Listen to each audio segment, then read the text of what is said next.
My all subscriber, मैं सुमेश सिंह फिर से आपके साथ जुड़ चुका हूं अपने चैनल संकल्प एकेडमी प्लस के थ्रू।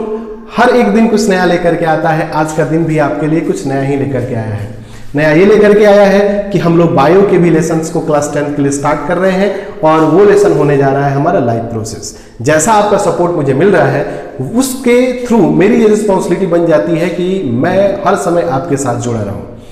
तो इसके साथ हम लोग केमिस्ट्री का तो लेक्चर पीछे से करते ही आ रहे हैं और वहां पे आपका व्यू भी काफी अच्छा जा रहा है। और जितने इंक्रीज कर रहे हैं सब्सक्राइबर, ये मेरे सब्सक्राइबर नहीं है, ये सारे आपके सब्सक्राइबर, क्योंकि अकेला मैं चैनल ग्रो नहीं कर सकता था।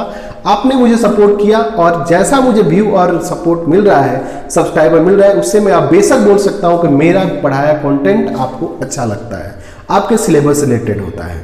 तो समय को न किल करते हुए हम लोग बायो के भी लेक्चर को शुरू करते हैं और बायो का लेक्चर होने जा रहा है लाइफ प्रोसेस। लाइफ प्रोसेस को मैंने दो पार्ट्स में यहाँ डिवाइड कर दिया है। First is called life and second is called process. Means there are the some processes which are related with life. कुछ ऐसे प्रोसेसेस होने जा रहे हैं जो हमारे लाइफ के साथ क्या है, रिलेटेड है। क्या ऐसे मैं कैसे समझ जाऊंगी कि लाइफ प्रोसेस का डिफिनीशन क्या होगा? इतना तो मुझे समझ में आया कि लाइफ प्रोसेस के नेम से कि कुछ प्रोसेस ऐसे हैं जो लाइफ से क्या है, रिलेटेड है। Means some process which are related to life. अब कहता है लाइफ प्रोसेस कहते किसे हैं? कहते हैं लाइफ प्रोसेस किसे कहते हैं? देखो मैंने यहाँ डेफिनेशन लिखा है, those process which are important for the survival of living organism. कुछ ऐसे प्रोसेसेस हैं जो लिविंग ऑर्गेनिज्म के सर्वाइवल के लिए क्या है, इंपॉर्टेंट है। Means we can tell that without this process living organism can't be survive. क्योंकि इस प्रोसेस के बिना लिविंग ऑर्गेनिज्म कभी भी आगे सर्वाइव नहीं करने वाला है। मान लीजिए कि दो लैंड्स हैं, एक लैंड फर्स्ट है और एक लैंड क्या है, सेकंड है। मैंने दो फिगर यहां ड्रॉ किया है, एक लैंड फर्स्ट है और एक लैंड क्या है, सेकंड है। जहां लैंड फर्स्ट है वहां पे कुछ प्लांट्स भी हैं, जहां लैंड फर्स्ट है वहां पे कुछ प्लांट्स भी हैं और प्लांट्स होने की वजह से इसके आसपास कुछ बर्ड्स हैं। ठीक है। दूसरा एक लैंड है जो बिल्कुल भी यहाँ पे कोई प्लांट्स नहीं है, बट बर्ड्स कभी घूमते फिरते वहां पे चले जाते हैं। ठीक है। अब आप खुद से सोचो कि सर्वाइवल ऑफ जो बर्ड्स हैं वो बर्ड्स का सर्वाइवल कहां पे हो सकता है? क्या एक जो प्लेन लैंड है वहां पे बर्ड्स सर्वाइव कर सकते हैं, या फिर एक लैंड वहां पे है जहां पे बर्ड्स क्या कर सकते हैं, सर्वाइव कर सकते हैं? तो कहता है कि लैंड फर्स्ट है, वहां पे इसको प्लांट्स मिल रहे हैं, तो बर्ड्स को यहां से क्या मिल जाएगा, बर्ड्स को यहां से फूड मिल जाएगा, बर्ड्स को यहां पे क्या मिल जाएगा, शेल्टर मिल जाएगा।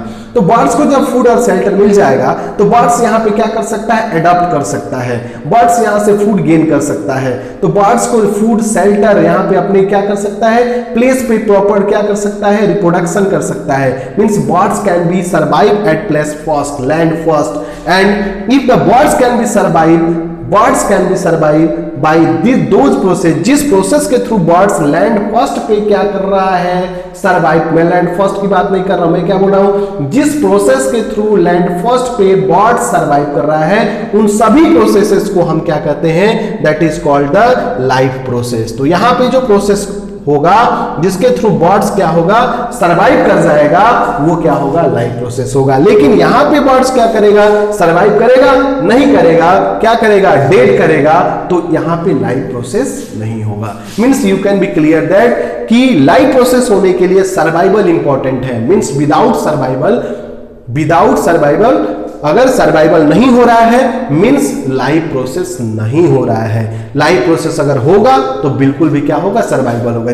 लैंड फर्स्ट पर क्या हुआ, लैंड फर्स्ट पर प्लांट थे, प्लांट के साथ साथ क्या हुआ, बर्ड्स अटैच हुए, बर्ड्स को यहां से क्या मिल गया, फूड और शेल्टर मिल गया। मींस फूड और शेल्टर से रिलेटेड कुछ वहां पे क्या हुआ, फूड और शेल्टर से रिलेटेड कुछ वहां पे प्रोसेस हुआ, और वो प्रोसेस कौन सा था जिसके थ्रू सर्वाइव किया, that is called the life process. Clear? I hope आपको लाइफ प्रोसेस का डिफिनीशन और एग्जाम्पल के थ्रू आपको अच्छा से क्लियर समझ में आया होगा। अब कहता है कि how many methods, how many processes which are related to the life process. ऐसे कितने प्रोसेसेस हैं जो लाइफ प्रोसेस से क्या है, रिलेटेड है? तो पहले आप इसका स्क्रीनशॉट ले लीजिए, फिर मैं आगे कंटिन्यू करता हूं।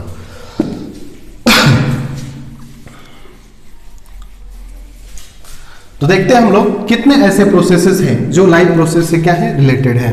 Means how many processes which are related with life process. तो there are following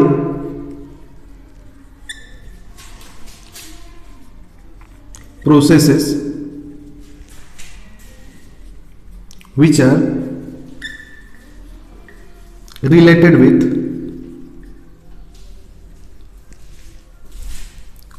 life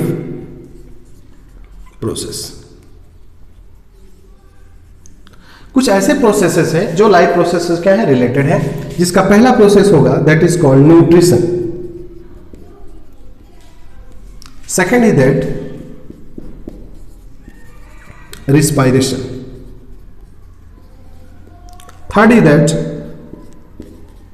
circulation,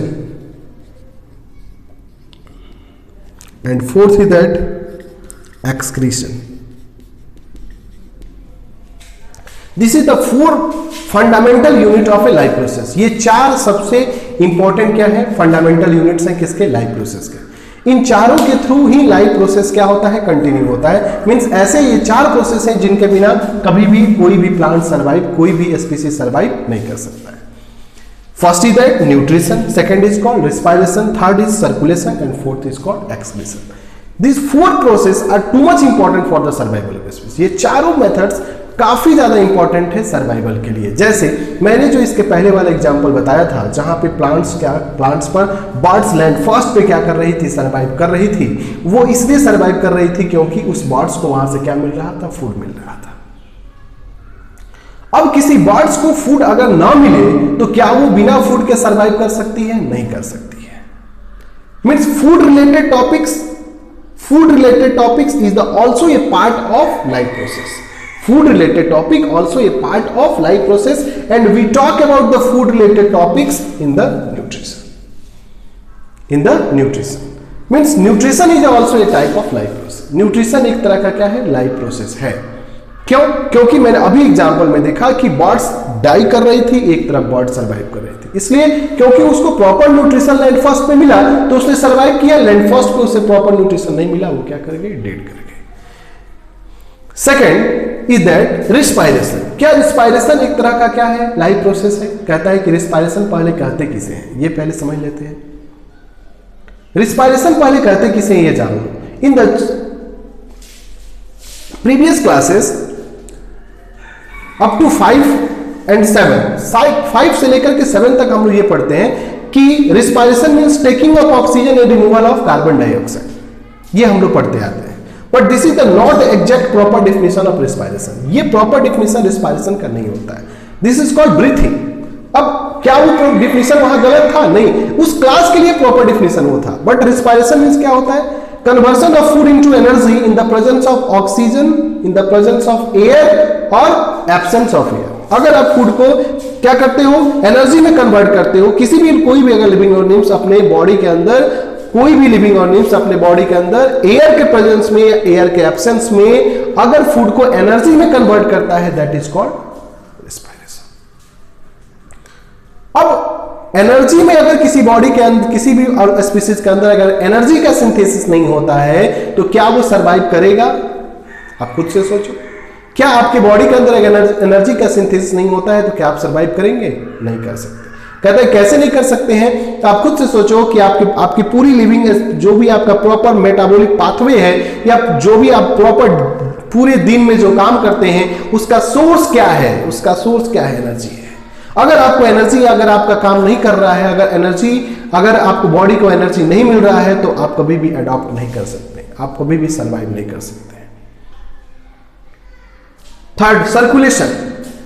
body के अंदर सर्कुलेशन क्या है? The transmission of important substance from one part of the body to another parts in the living organisms and the removal of unwanted part from the one part to another part. Circulation means क्या होता है? Transport of important substance from one part of the body of living organisms to the another part and the removal of, ऐसा नहीं कि सिर्फ unwanted part को ले, removal of unwanted part from the one part of the body to another part. Transport का मतलब ये होता है कि जो हमारे बॉडी में इंपॉर्टेंट है उसको एक जगह से दूसरी जगह क्या किया जाए? पहुंचाया जाए। अब जो चीज की जरूरत है हमारी बॉडी में एक जगह से दूसरी जगह, अगर वो प्रॉपर नहीं पहुंच पाता है तो क्या कोई भी लिविंग ऑर्गेनिज्म सर्वाइव करेगा? नहीं करेगा। जैसे सबसे इंपॉर्टेंट हमारे लिए क्या है? ऑक्सीजन। अगर ऑक्सीजन हमारी बॉडी में एक जगह से दूसरी जगह नहीं ट्रांसमिटेड होता है तो क्या हम सर्वाइव करेंगे? नहीं सर्वाइव कर सकते। Means without transport we can't be survive. समझ रहे हो? मीन्स सर्कुलेशन के बिना भी कोई भी स्पीशीज सर्वाइव नहीं कर सकता है। मीन्स सर्कुलेशन मीन्स क्या? ट्रांसपोर्ट के बिना भी कोई भी स्पीसीज सर्वाइव नहीं कर सकता। So we can say that transport और circulation is also important for the survival of species. अभी हम लोग थोड़ा थोड़ा बात कर रहे हैं, अभी जस्ट आपको मैं बताऊंगा कि न्यूट्रिशन कैसे आपके लिए सबसे ज्यादा इंपॉर्टेंट है, वो क्यों पार्ट है लाइफ प्रोसेस का। क्योंकि मैंने डिफिनेशन में आपको बताया था कि लाइफ प्रोसेस मींस क्या होता है। Life process means those processes which are important for the survival. तो मैं अभी जस्ट बात करूंगा कि ये सारे प्रोसेस, अभी तुम्हें थोड़ा थोड़ा बता रहा हूं कि ये सब आपके लिए क्या है, इंपॉर्टेंट है, और ये सारे प्रोसेसेस क्या होते हैं, these are known as the life process. Excretion, removal of unwanted part from the body, removal of unwanted part from the body is known excretion. जो हमारी बॉडी में जरूरत नहीं है वो हमारी बॉडी में क्यों रहेगा भाई, उसकी क्या जरूरत है, अगर वो रहता है तो that can make the body poisonous, वो हमारे लिविंग ऑर्गेनिम्स को क्या कर देगा, पॉइजनस बना देगा। So we can say that excretion is also a part of life process. Excretion भी क्या है, हमारे लाइफ प्रोसेस का ही क्या पार्ट है। Means you can say that 4 main major part of the life process. Life process के 4 major क्या होते हैं, 4 मेजर क्या होते हैं, पार्ट्स होते हैं। First is called nutrition, means what is nutrition, the method of taking a food, the method of taking a food is known as nutrition. जो भी खाने का मेथड आप यूज करते हो उस मेथड का नाम क्या होता है, दैट इज कॉल्ड न्यूट्रिशन होता है। Respiration, conversion of food into energy with the help of air और द एब्सेंस ऑफ एयर, या incomplete presence of air, that is called respiration. Transport या सर्कुलेशन, अभी मैंने बताया, the transmission of the circulation of wanted content from one part of the body to another part, and the removal of a unwanted part from removal of unwanted waste from one part of the body to another part, that is called transport. Excretion, removal out, body से बाहर निकालना, transport नहीं, बाहर निकाल देना, that is called excretion। अब मैं एक एक करके आपको बता रहा हूं कि न्यूट्रिशन क्यों इंपॉर्टेंट है सर्वाइवल के लिए। जैसे मान लो कि कोई न्यूट्रिशन है, तो न्यूट्रिशन से रिलेटेड मैं बात करूंगा तो क्या, न्यूट्रिशन में आपका सबसे मेजर टॉपिक होने जाएगा, that is called human digestive system. This is the two much important topic for your examination. Nutrition बहुत बड़ा है, न्यूट्रिशन बहुत बड़ा है, बट सबसे ज्यादा इंपॉर्टेंट यहां पे क्या है, तो न्यूट्रिशन में सबसे ज्यादा इंपॉर्टेंट है क्या, ह्यूमन डाइजेस्टिव सिस्टम। अब किसी एक पर्सन के ह्यूमन डाइजेस्टिव सिस्टम में उसका लीवर फेल कर गया, लीवर फेल, उसका लीवर फेल कर गया, व्हाट अबाउट देयर सर्वाइवल, क्या आप उसके सर्वाइवल के बारे में सोच सकते हो, क्या वो कोई सर्वाइव करेगा, नहीं सर्वाइव करेगा। कहता है क्यों नहीं सर्वाइव करेगा, because liver is responsible for the secretion of bile juice. Liver क्या करता है, बाइल जूस को सेक्रेट करता है, और बाइल जूस में क्या होते हैं, एंजाइम्स होते हैं which are responsible for the digestion of food. वो क्या होते हैं, आपके डाइजेशन के लिए क्या होते हैं, इंपॉर्टेंट होते हैं। मान लो किसी का लीवर ठीक है, उसका क्या हो गया, स्मॉल इंटेस्टाइन फेल कर गया, उसके स्मॉल इंटेस्टाइन में क्या हो गया, इंफेक्शन हो गया, उसके स्मॉल इंटेस्टाइन में क्या हो गया, इंफेक्शन हो गया। क्या वो स्पीसीज सर्वाइव करेगा जिसके स्मॉल इंटेस्टाइन में कोई प्रॉब्लम हो गया, कहता है नहीं। Why, because the complete break down of food in case of small intestine. आपको पता है कि सबसे ज्यादा अगर फूड का ब्रेक डाउन किया जाता है तो उसके कहां पे किया जाता है, स्मॉल इंटेस्टाइन। अगर उसका स्मॉल इंटेस्टाइन इन्फेक्टेड हो गया तो वहां पे कभी भी फूड का कंप्लीट ब्रेक डाउन नहीं होगा, और जब तक फूड का कंप्लीट ब्रेक डाउन नहीं होगा तब तक फूड डाइजेस्ट नहीं होगा, और विदाउट डाइजेशन फूड कभी भी ब्लड अपने अंदर एब्जॉर्ब नहीं करेगा, ब्लड वेसल्स कभी उसको एब्जॉर्ब नहीं करेंगे। Means you can tell that nutrition के बिना कोई भी स्पीसीज सर्वाइव नहीं करेगा। जब उसका इंटेस्टाइन काम नहीं करेगा, लीवर काम नहीं करेगा तो खाना नहीं खाएगा, जब वो खाना ही नहीं खाएगा तो फिर आगे सर्वाइव नहीं करेगा। Means nutrition is the two much important. अब आपको समझ में आ गया होगा न्यूट्रिशन क्यों लाइफ प्रोसेस का पार्ट है, क्योंकि न्यूट्रिशन के बिना कोई भी स्पीसीज सर्वाइव नहीं कर सकता है। Second one is that respiration. अब रिस्पायरेशन में जिस टॉपिक का मैं बात करूंगा वो सबसे ज्यादा इंपॉर्टेंट पार्ट होने जा रहा है human respiratory system. Human respiratory system सबसे इंपॉर्टेंट पार्ट होगा। अब ह्यूमन रिस्पायरेटरी सिस्टम में one part is called lungs. एक लंग्स पार्ट होता है, पढ़े हो तुम लोग? ह्यूमन के बॉडी के लिए जो भी गैसियस एक्सचेंज होता है, जो भी गैसेस हमारी बॉडी के अंदर जाते और आते हैं, जैसे ऑक्सीजन को बॉडी के अंदर भेजना, कार्बन डाइऑक्साइड को बाहर निकालना, ये सारा गैसियस एक्सचेंज कहां से होता है? लंग्स से होता है। अगर लंग्स काम नहीं करेगा तो ऑक्सीजन बॉडी के अंदर जाएगा ही नहीं। सेल के अंदर चूंकि ऑक्सीजन को लंग्स ही क्या करता है, वो आगे की तरफ सेल के अंदर क्या करता है? ट्रांसमिट करता है। तो अगर लंग्स के में अगर कोई प्रॉब्लम होती है तो गैसियस एक्सचेंज नहीं होगा। जब गैसियस एक्सचेंज ही नहीं होगा तो ऑक्सीजन सेल्स के पास नहीं जा पाएगा। ऑक्सीजन जब सेल के पास नहीं जाएगा तो सेल के अंदर होने वाला क्या? सेल के अंदर होने वाला glucose never be converted into ATP. वो सेल के अंदर का जो ग्लूकोज है वो एटीपी में कन्वर्ट नहीं हो पाएगा, और जब सेल के अंदर वो एटीपी में नहीं कन्वर्ट हो पाएगा तो फिर वो स्पीसीज कभी भी सरवाइव नहीं कर सकता है। क्लियर समझ में आया? Means we can say that respiration is also a part. Respiration भी हमारा लाइफ प्रोसेस का ही क्या है? पार्ट है, क्योंकि मैंने आपको बताया कि रिस्पायरेशन में ह्यूमन रिस्पायरेटरी सिस्टम होता है, जिसका सबसे इंपॉर्टेंट पार्ट क्या होता है? लंग्स। लंग्स का काम होता है गैसियस का क्या करना है? एक्सचेंज करना, और गैसियस एक्सचेंज अगर नहीं होगा तो ऑक्सीजन सेल तक नहीं जाएगा। ऑक्सीजन जब सेल तक नहीं जाएगा तो एटीपी का सिंथेसिस नहीं होगा। एटीपी का सिंथेसिस जब नहीं होगा तो एनर्जी सिंथेसिस नहीं होगा। स्पीसीज क्या कर जाएगा? डेड कर जाएगा। सर्कुलेशन। सर्कुलेशन का सबसे इंपॉर्टेंट टॉपिक होने जा रहा है human circulatory system. Human circulatory system, और इस ह्यूमन सर्कुलेटरी सिस्टम का सबसे इंपॉर्टेंट टॉपिक है हार्ट। अब इतना तो आप जानते होंगे कि बिना हार्ट का कोई स्पीसीज सर्वाइव नहीं करता है।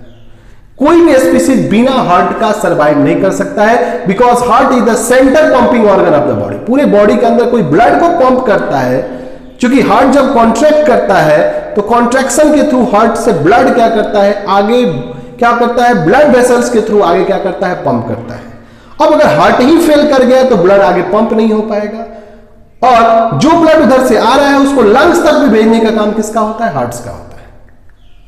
तो अगर हार्ट नहीं होगा तो ब्लड का प्रॉपर पंपिंग नहीं होगा, और जब तक ब्लड प्रॉपर पंप नहीं करेगा तब तक सेल्स तक पहुंचेगा नहीं, और सेल्स तक जब नहीं पहुंचेगा तो ऑक्सीजन नहीं पहुंच पाएगा, सेल क्या कर जाएगा? डेड कर जाएगा। So we can say that circulation is also a part of living organisms.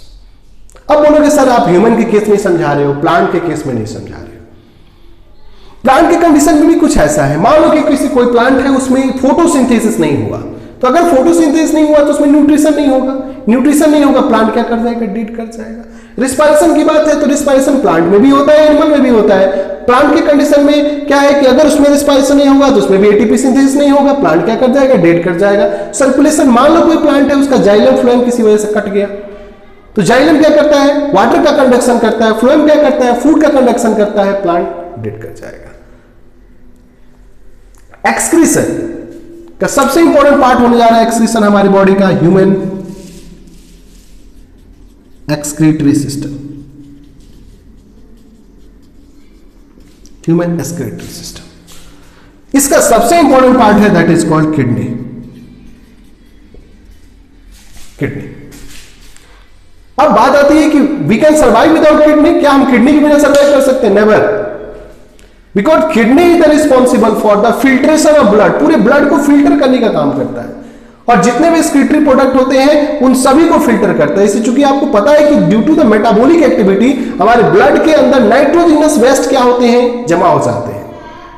और जब नाइट्रोजिनस वेस्ट हमारी बॉडी के अंदर जमा होंगे तो इन द फॉर्म ऑफ वो क्या हो जाएंगे? In the form of urea जमा होंगे, यूरिक एसिड जमा होंगे, यूरोक्रोम के फॉर्म में हमारे नाइट्रोजिनस वेस्ट जमा होंगे, बाइल पिगमेंट्स के फॉर्म में वो नाइट्रोजनस वेस्ट जमा होंगे, और ये सभी चीजें जब हमारे ब्लड में जमा हो जाएंगी तो ये हमारा ब्लड नहीं रहेगा, they will convert into poison, and if your kidney can't be work weak, how can we survive? बिना किडनी के हम सर्वाइव नहीं कर सकते। Means kidney is the part of human circulatory system. Human circulatory system किसका part है? Excretion. Means without excretion we can't excretion. Plant के condition में कुछ ऐसा ही है, प्लांट के भी कंडीशन में कुछ ऐसा है। प्लांट अगर अपने अंदर कार्बन डाइऑक्साइड प्लांट अपने अंदर क्या करता है, प्लांट के अंदर के भी क्या होते हैं, वेस्ट प्रोडक्ट्स होते हैं। जैसे प्लांट का वेस्ट प्रोडक्ट क्या है, उसके गम जो निकलते हैं वो उसके वेस्ट प्रोडक्ट्स, और क्या जो उसके जो लीफ उसके फॉल होते हैं वो उसके क्या है, वेस्ट प्रोडक्ट्स है। एक्स्ट्रा जो वाटर उसके अंदर जाता है, जैसे कुछ प्लांट्स में क्या करते हैं, वो ज्यादा पानी डाल देते हैं, वो प्लांट क्या कर जाता है, सूख जाता है। क्यों सूख जाता है, तो वाटर लॉगिंग की वजह से सूख जाता है, उसे प्रॉपर ऑक्सीजन नहीं मिल पाता है। तो अगर उसको आप ज्यादा वाटर दे दोगे, प्रॉपर ऑक्सीजन नहीं मिल पाएगा, प्लांट क्या कर जाएगा, डेड कर जाएगा। एक्सेस अमाउंट ऑफ अगर बॉडी के अंदर, प्लांट के अंदर भी एब्जॉर्ब जाता है एस्थेटिक प्रोडक्ट, तो उसकी भी क्या हो जाती है, डेड कर जाती है। Means you can tell that there the 4 important part for the life process. 4 सबसे ज्यादा इंपॉर्टेंट है। पहला बनने जा रहा है न्यूट्रिशन, जिसके बिना सर्वाइव नहीं कर सकते हैं। रिस्पायरेशन, ये भी एक लाइफ प्रोसेस है जिसके बिना ह्यूमन बीइंग सर्वाइव नहीं कर सकता है। सर्कुलेशन, ये भी हमारा इंपॉर्टेंट पार्ट है जिसके बिना लिविंग बीइंग सर्वाइव नहीं कर सकता है। एक्सक्रीशन, इसके बिना भी। इसके अलावा 2 और ऐसे होते हैं जो लाइफ प्रोसेस के क्या होते हैं, लाइफ प्रोसेस के इनडायरेक्ट क्या होते हैं, प्रोसेस होते हैं। मींस आप उसका डायरेक्ट उसका प्रोसेस तो आप नहीं बोल सकते हो, डायरेक्ट उसका पार्ट तो आप लाइफ प्रोसेस का नहीं बोल सकते हो, but they are be supporting to other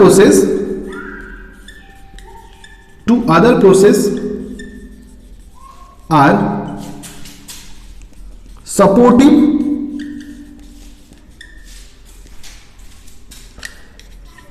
processes of life process. Means two other processes are alternate life processes। ये 4 तो सबसे इंपॉर्टेंट लाइफ प्रोसेस है जिसके बिना लिविंग बीइंग सर्वाइव नहीं कर सकता। इसके अलावा 2 और भी ऐसे प्रोसेस होते हैं जिसको अल्टरनेट लाइफ प्रोसेस बोल सकते हैं, मतलब उसको सपोर्टिव बोल सकते हैं। वो अपना इफेक्ट देता है, उससे भी स्पीशीज डेड करता है, एक्सटिंक्ट करता है, लेकिन उसके लिए क्या होता है, लॉन्ग टाइम लगता है।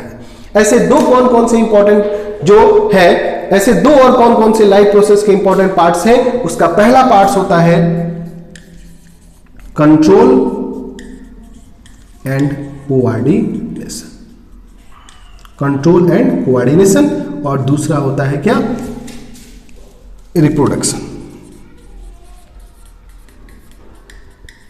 बट मैंने क्या बोला, ये सपोर्टिव है, ये मेन लाइफ प्रोसेस नहीं है। आपके मेन लाइफ प्रोसेस कितने हैं, 4 है। न्यूट्रिशन, और दूसरा रिस्पायरेशन, तीसरा सर्कुलेशन, 4th एक्सक्रीशन। ये क्या है बाबू, ये क्या है, सपोर्टिव लाइफ प्रोसेस है। कहता है सपोर्टिव लाइफ प्रोसेस मतलब sir, they can affect on living organisms but they take the long time. ये भी अपना इफेक्ट लाइफ प्रोसेस पे दिखाते हैं, स्पेशली इसके थ्रू भी क्या होते हैं, एक्सटेंड करते हैं, लेकिन इनका इफेक्ट लॉन्ग टाइम के लिए होता है। ये काफी लॉन्ग टाइम बाद अपना क्या करते हैं, इफेक्ट दिखाते हैं, इसीलिए इन्हें अल्टरनेट कहा जाता है। ये डायरेक्ट दिखाते हैं, ये नहीं हुआ गया, ये क्या करेगा, लॉन्ग टाइम बाद अपना क्या करेगा, इफेक्ट दे। मान लो कि किसी का कंट्रोल और कोऑर्डिनेशन की बात करते हैं, जिस मान लो कि कोई स्पीसीज है और वो काफी, जैसे मान लो कि स्पीसीज में, मान लो कि मेरे घर का कोई पर्सन है या किसी के घर का पर्सन, वो काफी दिखने में अच्छा है, काफी अच्छा वॉकिंग वगैरह करता है, काफी अच्छा बोलता है, काफी अच्छा दिखने में है, स्मार्ट है, सब कुछ है, बट उसका 2 चूड़ी खसक गया है, वो 2 चूड़ी खसक चुका है। मैं समझ रहे हो ना, वो धीरे धीरे अपना कंट्रोल पावर क्या करते जा रहा है, लूज करते जा रहा है। अपना वो कंट्रोल पावर धीरे धीरे क्या करते जा रहा है, लूज करते जा रहा है। इसका मतलब कि वो भी धीरे धीरे क्या हो जाएगा, एक्सटिंक्ट हो जाएगा। क्यों? क्योंकि जब उसके ऊपर कंट्रोल ही नहीं रहेगा, उसके माइंड के ऊपर अपना कंट्रोल ही नहीं रहेगा, तो वो क्या कर रहा है, वो कुछ समय ऐसा कर देगा जो उसके सर्वाइवल को क्या कर सकता है, वहीं पे क्या कर सकता है, स्टॉप कर सकता है। मान लो कोई आदमी है, वो पागल हो चुका है, उसको समझ में नहीं आया, तब अचानक वो ट्रेन के आगे ही कूद गया, सर्वाइवल वहीं पे स्टॉप हो गया, उसका रुक गया। लेकिन इसके लिए उसको क्या करना पड़ेगा, थोड़ा सा टाइम लगेगा, उसको थोड़ा सा क्या लगेगा, टाइम लगेगा। इसलिए इसको हम अल्टरनेट बोलते हैं। अल्टरनेट क्या बोलते हैं इसको, अल्टरनेट लाइफ प्रोसेस इसको बोलते हैं। क्या सिर्फ ह्यूमन में ही होता है, प्लांट्स में भी होता है। प्लांट्स में भी कंट्रोल एंड कोऑर्डिनेशन है। कहता है कैसे प्लांट्स में कंट्रोल एंड कोऑर्डिनेशन था, हमारे पास कंट्रोल करने के लिए ह्यूमन बीइंग को कंट्रोल करने के लिए गॉड ने 2 प्रोसेस दिया है। First is called exocrine endocrine system, first is called endocrine system, जो हमारी बॉडी के अंदर हार्मोन के थ्रू कंट्रोल होता है। Endocrine system related with hormonal control. हमारी बॉडी के अंदर बहुत सारे हार्मोन हैं जो हमारी बॉडी को क्या करते हैं, कंट्रोल करते हैं। जैसे आपकी बॉडी के अंदर जो ग्रोथ होता है उसके लिए ग्रोथ हार्मोन रिस्पॉन्सिबल है, जो पिट्यूटरी ग्लैंड क्या करता है, सेक्रेट करता है। आपकी बॉडी के अंदर क्या है, थायराइड ग्लैंड है जो थायरोक्सिन सेक्रेट करता है, जो आपकी बॉडी के अंदर क्या करता है, आयोडीन के लेवल को क्या करता है, मेंटेन करता है। इंसुलिन बॉडी के अंदर ग्लूकोज लेवल। इसके अलावा बॉडी के अंदर ह्यूमन बीइंग को तो भगवान ने एक और चीज दिया है, क्या वो क्या है, नर्वस सिस्टम, ब्रेन से रिलेटेड। तो अगर किसी पर्सन का कंट्रोल एंड कोऑर्डिनेशन भी खराब होता है तो इफेक्ट आएगा, बट वो लॉन्ग टाइम लेगा, so that is called alternate pathway. Reproduction, मान लो कोई स्पीसीज है जिसमें रिप्रोडक्शन नहीं हो रहा है, क्या वो सरवाइव करेगा, नहीं सरवाइव करेगा। लेकिन क्या उसका जो फीडबैक है वो तुरंत दिखाई देगा, नहीं, टाइम लगेगा। फॉर एग्जाम्पल, डोडो एक स्पीसीज था जो बर्ड्स था, डोडो एक स्पीसीज था जो बर्ड था जिसमें रिप्रोडक्शन रुक गया, वो आगे सर्वाइव नहीं किया, वो एक्सटिंक्ट कर गया। वॉल्चर आपके सामने एग्जाम्पल है, रिप्रोडक्शन उसमें नहीं हो रहा है, रिप्रोडक्शन नहीं होने से वो क्या करेगा, धीरे धीरे क्या कर जाएगा, एक्सटिंक्ट कर जाएगा, और एक्सटिंक्ट हो भी रहा है। इसके अलावा आप सामने एग्जाम्पल है, कुछ दिन पहले आप क्रेन को काफी देखते थे, बगुला को आप काफी देखते थे, अभी उसमें रिप्रोडक्शन का रेट काफी कम है और बगुला काफी कम दिखाई देते हैं। इसके अलावा बहुत सारे एग्जाम्पल्स हैं ह्यूमन बींग्स का भी, के पहले क्या था, डायनोसिरॉस था जिसे हम जुरासिक पार्क में देखते हैं, but their effect can seen not be fast, इसका इफेक्ट जल्दी नहीं दिखाई देता है, for taking the long time. तो those processes which are show the effect for the fast time, जो प्रोसेसेस का इफेक्ट लाइफ लिविंग ऑर्गेनिम्स के लाइफ पर फास्ट दिखाई देता है, मींस जिसके बिना लिविंग ऑर्गेनिम्स कभी भी सरवाइव नहीं कर सकता है, that is called life process. और इसके 4 मेन पार्ट्स थे, न्यूट्रिशन, रेस्पिरेशन, सर्कुलेशन और एक्सक्रीशन। 2 अल्टरनेट पाथवे हैं जिसके बिना भी लिविंग ऑर्गेनिज्म सर्वाइव नहीं कर सकता है, लेकिन वो चूंकि लॉन्ग टाइम लगता है, इसलिए इसे हम क्या कहते हैं, that is called alternate pathway. तो आई होप आज का लेक्चर इंट्रोडक्शन टॉपिक था हमारा लाइफ प्रोसेस का, आप सभी स्टूडेंट्स को काफी अच्छा लगा होगा। तो फिर से वही बात कि मेरे लेक्चर्स अब आपको अच्छे लग रहे हैं, और जब ये मैं हर बार की तरह इस बार भी बोलूंगा कि मैं आपसे कुछ ज्यादा नहीं मांगता हूं, आप मैक्सिमम कम से कम 4 स्टूडेंट्स को जरूर शेयर करें, जिससे कि चैनल्स पे सब्सक्राइबर भी इंक्रीज करेंगे, और दूसरा कि वो स्टूडेंट्स भी आएंगे, उन्हें भी अच्छा कंसेप्ट मिलेगा। क्लियर? तो नेक्स्ट लेक्चर में हम लोग स्टार्ट करेंगे क्या, तो नेक्स्ट लेक्चर हमारा स्टार्ट होगा लाइफ प्रोसेस से रिलेटेड पहला topic, that is the nutrition. तो thank you for all my students for view. Bye, जय हिंद।